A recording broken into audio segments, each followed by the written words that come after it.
If you're not your thoughts, who's thinking them? Buddhism's answer.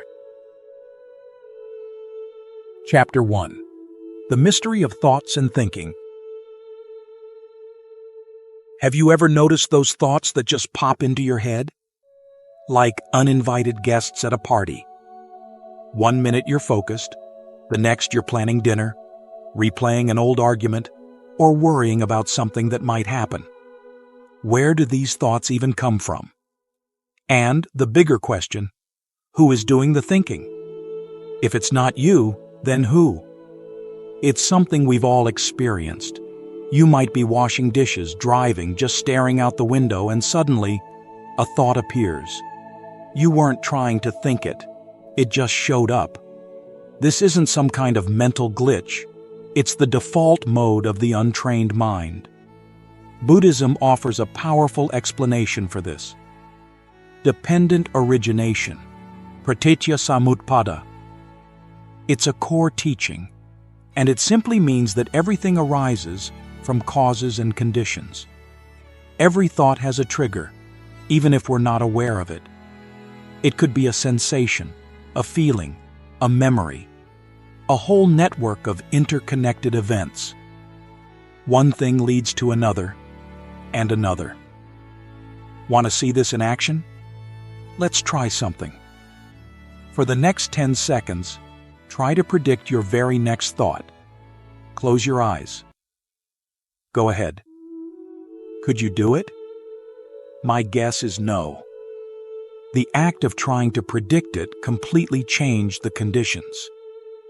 This simple exercise points to a fundamental Buddhist idea: the lack of a permanent controlling self, anatta. The Buddha, as he sat under the Bodhi tree, deeply observed his own mind.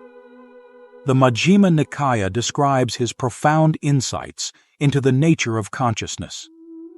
He saw thoughts rising and falling, like ripples, without any permanent thinker pulling the strings. And we all experience that inner voice, that constant mental chatter. Buddhists call it the monkey mind. Restless, always jumping from one thing to the next. Think about the kinds of thoughts that fill your mind. Planning, what's for dinner? Remembering, did I lock the door? Judging, they shouldn't have done that. Worrying, what if I fail? Just becoming aware of these patterns is a huge first step. This constant stream of thoughts can be overwhelming, but it also reveals something important about the nature of our minds. It creates this feeling that there's a solid me in the center of it all, doing the thinking. We mistakenly identify with the process of thinking and believe there's a permanent I behind it. But what if that I is just another thought within the stream? Because thoughts are impermanent. This constant change shows us that there's no fixed, unchanging self behind our thoughts. It's like a river, always flowing, never the same from one moment to the next. The water is never the same. The currents are always shifting, just like our thoughts. One thought triggers another, a chain reaction. A thought about work leads to a worry about a deadline, which brings up a memory of a past mistake, which sparks anxiety. This is the principle of cause and effect in action. Here's something to keep in mind. Trying to force your thoughts to stop is like trying to stop a river with your bare hands. It just makes things more turbulent. The harder you try to control your mind, the more chaotic it can become. So, what if, instead of fighting the current, you just observed it? That's where mindfulness, sati, comes in. The Satipatthana Sutta, a key text on mindfulness meditation in Buddhism, gives us clear guidance on how to cultivate this non-judgmental awareness. It's about paying attention to each moment, without getting carried away. When you simply notice your thoughts, without judging them or getting involved in their stories, something shifts. You create a little space. You start to see that you are not your thoughts. You are the awareness that observes them. And this isn't just a philosophical idea. Modern research, like the work of Dr. 𝐂𝐻𝐿, founder of mindfulness-based stress reduction, MBSR, shows that mindfulness practices can actually change the brain structure, reducing stress and improving focus. It physically creates more distance between you and your usual reactive patterns. Let's try it right now. Just for 10 seconds, observe your thoughts. Don't try to change them, just watch them, like clouds drifting by. Did you notice anything? Perhaps somewhat more stillness? Somewhat more space? That's the beginning of freedom. That is the power of bare observation. Chapter 2. The Empty Center. Looking for the Thinker. There's a common assumption that there's a thinker behind our thoughts, a separate self that controls them. If our thoughts aren't a fixed self, if they come and go, then what are we? This is where we start to look for that supposed owner of all this mental activity. A natural question, and a path the Buddha himself explored. It's like the feeling of somebody must be home within us. We sense there must be someone creating these thoughts, directing them. The Buddha's teachings on anatta, non-self, directly challenge this deeply ingrained belief. It's not about denying your experience, it's about examining it more closely. Let's try a little experiment. Pause this, and for a few moments, just look for the thinker behind your thoughts. Don't try to think about it, try to find it. What do you actually discover?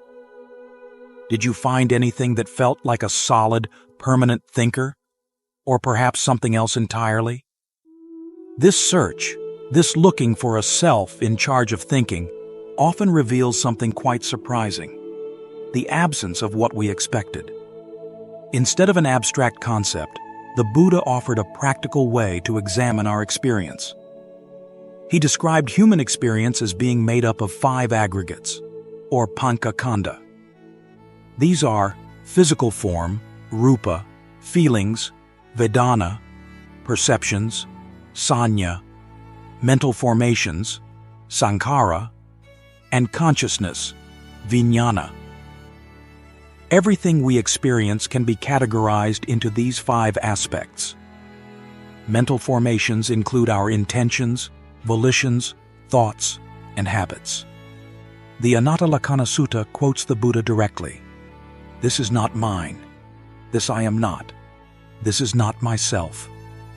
He's talking about each of these 5 aggregates. He encourages us to examine them, to see if any of them truly qualify as a permanent, unchanging self. There's a wonderful story about a monk named 𝐂𝐻𝐿. He was deeply investigating this teaching. He went through each of the 5 aggregates, searching for a self. He looked at his body, his feelings, his perceptions, his thoughts, his awareness. And he couldn't find a permanent self anywhere. He realized that even the feeling of "I am thinking" is just another mental formation, a sankhara. It's not a thinker, it's another thought. This realization brought him great peace and liberation. 𝐂𝐻𝐿's story is another powerful example. Before becoming a nun, she was a queen renowned for her beauty. Her husband, King Bimbisara, a devoted follower of the Buddha, knew she was attached to her appearance. He arranged for her to visit the monastery, where the Buddha conjured a vision of an even more beautiful woman, then rapidly aged that vision before 𝐂𝐻𝐿's eyes. This striking demonstration of impermanence led her to deep insight, and she later became a nun, known for her wisdom. Shifting our perspective from this perspective, from seeing thoughts as mine to seeing them as natural processes, can be unsettling at first. If there's no self controlling our thoughts, what does that mean? It means thoughts are natural processes. They arise based on conditions, just like everything else. This is dependent origination applied to thinking. The Buddha explained this to a farmer, using the analogy of planting seeds. Our past actions, intentions, and experiences plant seeds in the mind. These seeds, when watered by present conditions, sprout into thoughts and feelings. Thinking isn't something we do through a separate self. It arises spontaneously, through the interplay of causes and conditions, without a need for a permanent controller. There's a freedom in seeing this, a lightness. This understanding reduces the clinging that creates so much mental suffering and dissatisfaction. Chapter 3. The Clear Awareness Behind Thinking. Beyond the constant stream of thoughts, there's something more fundamental, a simple, yet profound, capacity to know. It's the awareness that underlies all experience, the silent witness to everything that arises and passes away. This awareness isn't another thought. It's the context for all thoughts. This isn't about acquiring a new skill. It's about recognizing a capacity that's already inherent within us.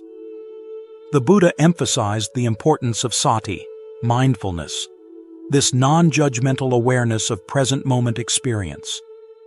It was this quality of awareness that the monk Anuruddha sought to cultivate. He struggled with his meditation, constantly distracted. The Buddha advised him to simply be mindfully aware of the arising and passing of his thoughts and sensations without getting caught up. Through diligent practice, Anuruddha developed this clear, unwavering awareness and found deep peace. His experience reflects a universal potential, one that modern science is increasingly recognizing. Neuroscience is showing that the brain has a natural capacity to observe its own activity, a built-in ability, a fundamental aspect of consciousness. Imagine a mirror reflecting whatever appears before it, without being changed by the reflections. This inherent ability to observe is what allows us to experience those moments of clarity. Consider those brief moments when the thinking mind quiets down, perhaps between breaths, in quiet contemplation, or when deeply absorbed in something enjoyable. In those moments, there's a sense of inner spaciousness. The Buddha encouraged the practice of jhana, meditative absorption, deep states of concentration that unify and still the mind. Even brief glimpses of this mental clarity awaken us to this potential. The mind can be likened to a vast open sky. Thoughts, feelings, sensations, they're like clouds passing through. The clouds come and go, but the sky itself remains unaffected, spacious, and clear. This traditional Buddhist metaphor beautifully illustrates the relationship between awareness and the contents of consciousness. Recognizing this spaciousness is where we find freedom from the turbulence of the thinking mind. And this spaciousness isn't empty. It has a distinct quality. This awareness isn't inert. It has a quality of equanimity, upekkha, a balanced, even-minded attention that doesn't get caught up in attraction or aversion. Equanimity, one of the 4 Brahma Viharas, sublime states, was taught by the Buddha as a key quality for liberation. This ancient wisdom is increasingly supported by modern research. Studies show that training in equanimity changes how the brain responds to emotional stimuli, reducing reactivity and creating inner space and stability. This balanced awareness, this ability to be present with whatever arises without getting swept away, is the essence of inner peace. It's not about stopping thoughts. It's about changing our relationship to them. Chapter 4. Living with this understanding. So, how do we integrate this understanding of the thought process into our everyday lives? It's about cultivating a wiser relationship with our thinking, one of mindful engagement rather than constant struggle. The Buddha never said we should eliminate thoughts entirely.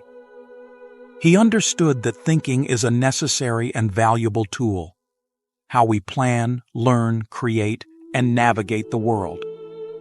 The key is to use thoughts wisely, without being controlled by them. He taught us about yoniso manasikara, wise attention, paying attention in a way that leads to understanding and liberation, rather than confusion and suffering. The story of Angulimala is powerful. A notorious criminal transformed by his encounter with the Buddha, his entire life changed when his relationship with his thoughts changed. He learned to see the destructive patterns of his mind and, through the Buddha's guidance, to cultivate compassion and wisdom. This wasn't about erasing his past. It was about choosing to respond differently to his inner impulses. This applies directly to our everyday lives. For example, what does thinking mean when you're facing a challenging problem, like a difficult math problem? From a Buddhist perspective, this thinking is simply mental formations arising based on conditions. You have the intention to solve the problem, a volition, a sankhara. Memories of similar problems, learned knowledge and new ideas arise in your mind, more sankharas. These mental formations interact, combine, and shift, all within the field of your awareness.